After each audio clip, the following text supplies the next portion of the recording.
Hello，大家好。今日咧，我哋就整銀針粉。銀針粉咧就買咗翻嚟啦。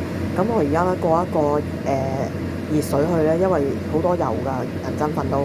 咁我就買咗啲芽菜，我一齊出水之後再煲，再落湯咁樣整，就加埋配料就一鑊過，就好簡單好方便㗎。咁轉頭再影俾大家睇。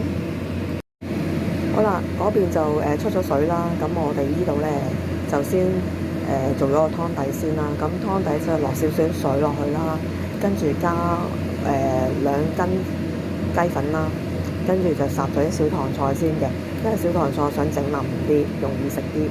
咁之後就會加翻啲粉落去啦，咁同埋所需要嘅配料，咁就一煲過就搞掂㗎啦。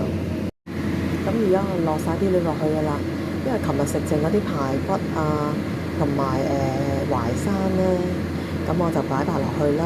咁今日就喺九龍城買咗呢啲丸啦，係好好味嘅。頭先偷食過，好好味。咁佢唔使咁快落去，因為佢已經熟嘅。